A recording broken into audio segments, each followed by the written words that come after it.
Assalamualaikum warahmatullahi wabarakatuh. Perkenalkan, nama saya Muhammad Robani Bilal Al-Baihaqi dengan NIM 2212153.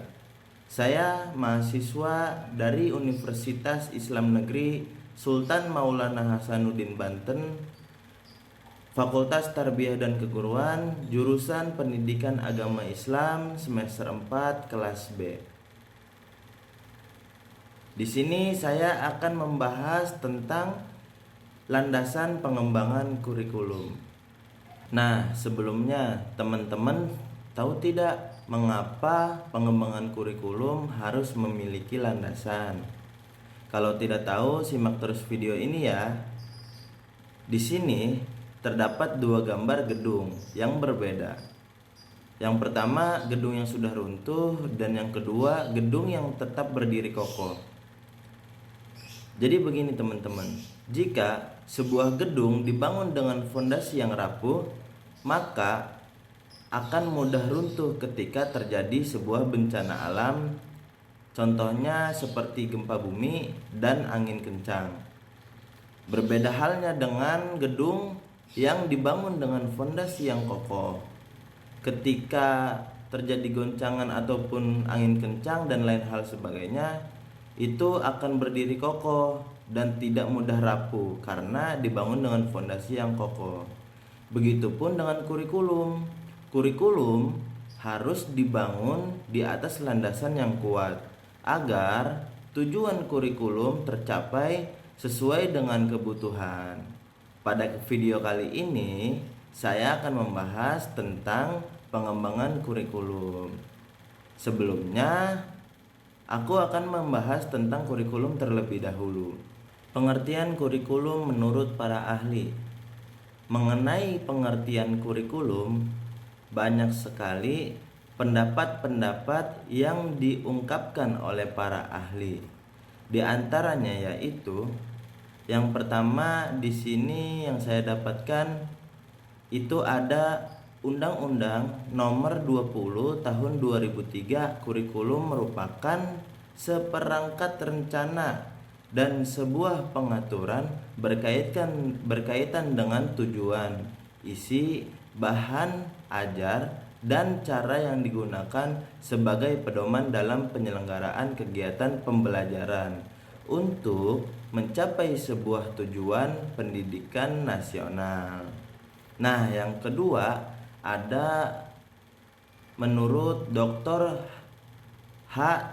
Nana Sujana tahun 2005. Beliau mengungkapkan bahwasannya kurikulum merupakan niat dan harapan yang dituangkan ke dalam bentuk rencana maupun program pendidikan yang dilaksanakan oleh para pendidik di sekolah. Nah, kurikulum sebagai niat dan rencana, sedangkan pelaksanaannya adalah proses belajar mengajar di sekolah. Yang terlibat di dalam proses tersebut siapa saja? Pendidik dan peserta didik. Kalau tidak ada keduanya, ya tidak terlaksana proses belajar dan mengajar tersebut. Nah, selanjutnya ada pembahasan landasan utama dalam pengembangan suatu kurikulum. Di antaranya menurut Robert S.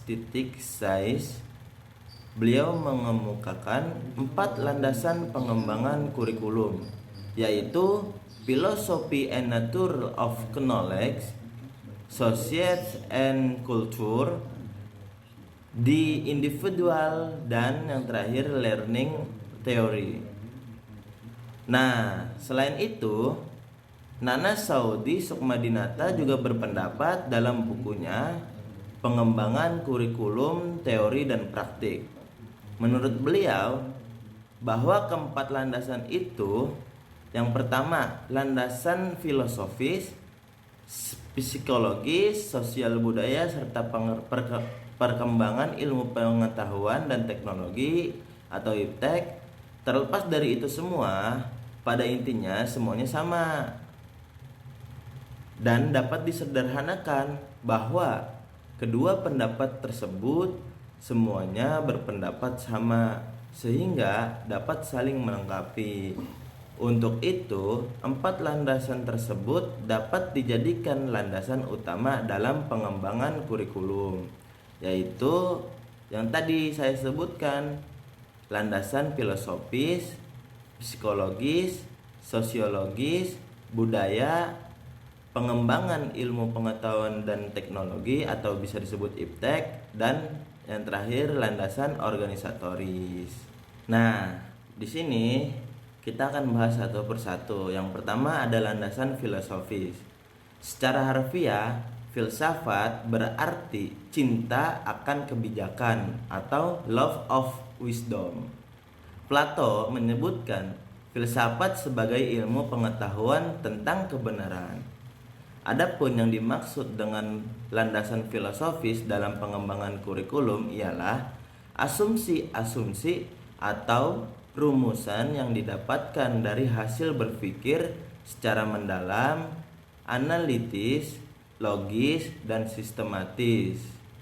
Nah, dalam merencanakan pelaksanaan, membina dan mengembangkan kurikulum dalam bentuk program tertulis maupun kurikulum dalam bentuk pelaksanaan operasional di sekolah.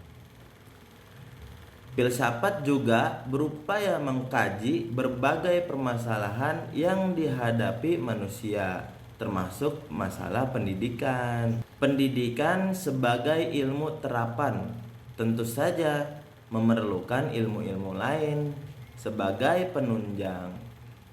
Di antaranya adalah ilmu filsafat. Nah, filsafat pendidikan pada dasarnya adalah penerapan dan pemikiran-pemikiran filosofis untuk memecahkan masalah-masalah pendidikan.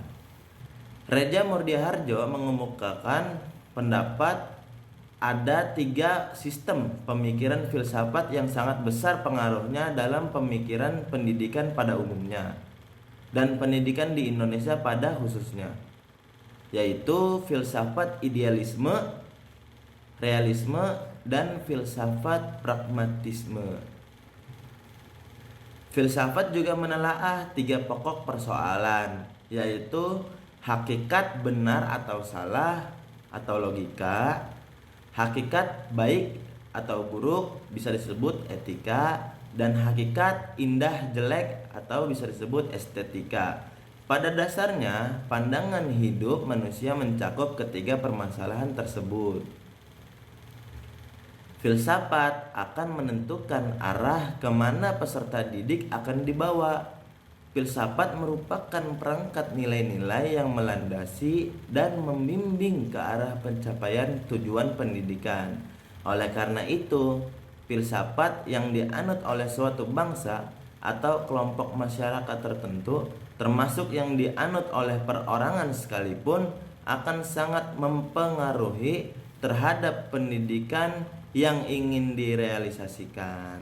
Menurut filsafat idealisme, bahwa kenyataan atau realitas pada hakikatnya adalah bersifat spiritual daripada bersifat fisik, bersifat mental daripada bersifat material. Dengan demikian, menurut filsafat idealisme, bahwa manusia adalah makhluk spiritual, makhluk yang cerdas dan bertujuan. Implikasi bagi para pendidik yaitu bertanggung jawab untuk menciptakan lingkungan yang kondusif bagi terselenggaranya pendidikan. Pendidikan harus memiliki keunggulan kompetitif baik dalam segi intelektual maupun moral, sehingga dapat dijadikan panutan bagi peserta didik. Nah, yang kedua ada landasan filosofis pendidikan realisme. Menurut filsafat realisme, boleh dikatakan kebalikan dari filsafat idealisme, di mana menurut filsafat realisme memandang bahwa dunia atau realitas adalah bersifat materi. Dunia terbentuk dari kesatuan yang nyata, substansi dan material, sementara menurut filsafat idealisme memandang bahwa realitas atau dunia bersifat mental, spiritual. Menurut realisme, bahwa manusia pada hakikatnya terletak pada apa yang dikerjakan. Mengingat segala sesuatu bersifat materi, maka tujuan pendidikan hendaknya dirumuskan terutama diarahkan untuk melakukan penyesuaian diri dalam hidup dan melaksanakan tanggung jawab sosial. Implikasi bagi para pendidik terutama bahwa peran pendidik diposisikan sebagai pengelola pendidikan atau pembelajaran.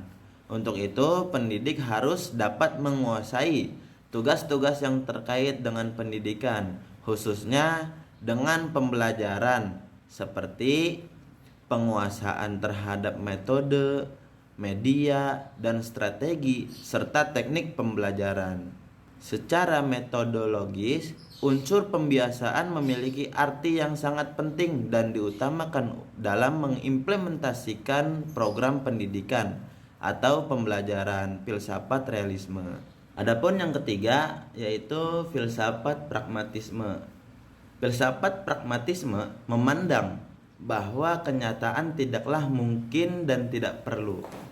Kenyataan yang sebenarnya adalah kenyataan fisik, plural, dan berubah atau becoming. Manusia menurut pragmatisme adalah hasil evolusi biologis, psikologis, dan sosial.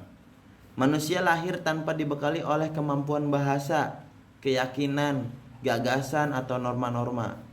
Nilai baik dan buruk ditentukan secara eksperimental dalam pengalaman hidup. Jika hasilnya berguna, maka tingkah laku tersebut dipandang baik.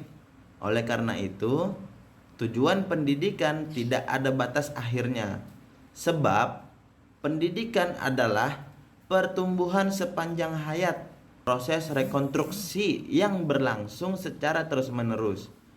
Tujuan pendidikan lebih diarahkan pada upaya memperoleh pengalaman yang berguna untuk memecahkan masalah baru dalam kehidupan individu maupun sosial. Implikasi terhadap pengembangan isi atau bahan dalam kurikulum ialah harus memuat pengalaman-pengalaman yang telah teruji, yang sesuai dengan minat kebutuhan siswa ataupun mahasiswa. Warisan-warisan sosial dan masa lalu tidak menjadi masalah, karena fokus pendidikan menurut faham pragmatisme adalah menyongsong kehidupan yang lebih baik pada saat ini maupun di masa yang akan datang. Oleh karena itu, proses pendidikan dan pembelajaran secara metodologis harus diarahkan pada upaya pemecahan masalah, penyelidikan, dan penemuan. Peran pendidikan adalah pemimpin dan pembimbing peserta didik untuk belajar tanpa harus terlampau jauh mendikte para siswa. Nah, cukup sekian penjelasan tentang landasan pengembangan kurikulum dari saya. Jika ada kekurangan, itu datangnya dari saya pribadi. Jika ada kelebihan, itu datangnya dari Allah Subhanahu wa taala. Unzur maqala wala tanzur mangqala. Saya Muhammad Robani Bilal Al-Baihaqi pamit undur diri. Wallahul muwaffiq ila aqwamit thoriq. Assalamualaikum warahmatullahi wabarakatuh.